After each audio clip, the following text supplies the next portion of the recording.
The Dow Jones surges 700 points following Trump's tariff announcement, sparking optimism. But is this rally a sign of lasting economic health or just a short-term sugar high? History shows markets often overreact to policy shifts before reality sets in. We must look beyond the headlines. Manufacturing orders show a 15% increase, yet employment grows only 2%. Automation replaces human workers, while small factories struggle with rising material costs. The Made in America revival comes with hidden casualties.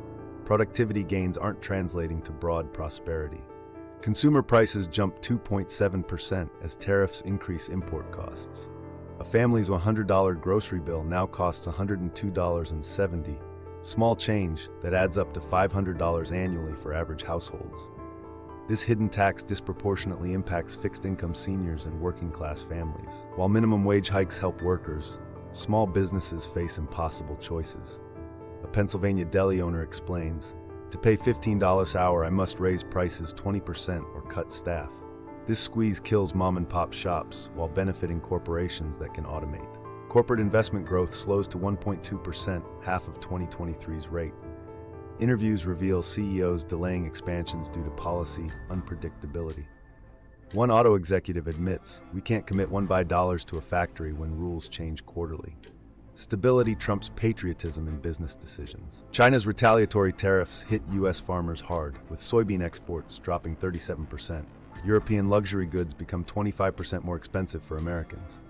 The IMF warns these skirmishes could reduce global growth by 0.5%. Everyone loses in prolonged trade wars. Bush's 2002 steel tariffs initially saved 5,000 jobs, but cost 200,000 other jobs as prices spiked. The policy was reversed after 18 months. History proves protectionism creates winners and losers. The latter often outnumber the former. 1. Regulatory reform to cut red tape. 2. Tax incentives for R&D investment. 3. Vocational training for displaced workers. This triad addresses root causes rather than symptoms. The 1980s Reagan-Volcker playbook proved this comprehensive approach works. Projections show continuing current policies could lead to 4% inflation by 2026, stagnant wage growth, and reduced competitiveness. By contrast, countries combining open trade with domestic reforms, see Germany's Mittelstand, achieve lasting prosperity. The 700-point rally was just the opening act. True economic victory requires patience and policy courage. As Milton Friedman warned, there's no free lunch. Let's celebrate when fundamentals are strong, not just when numbers look good temporarily. The work starts today.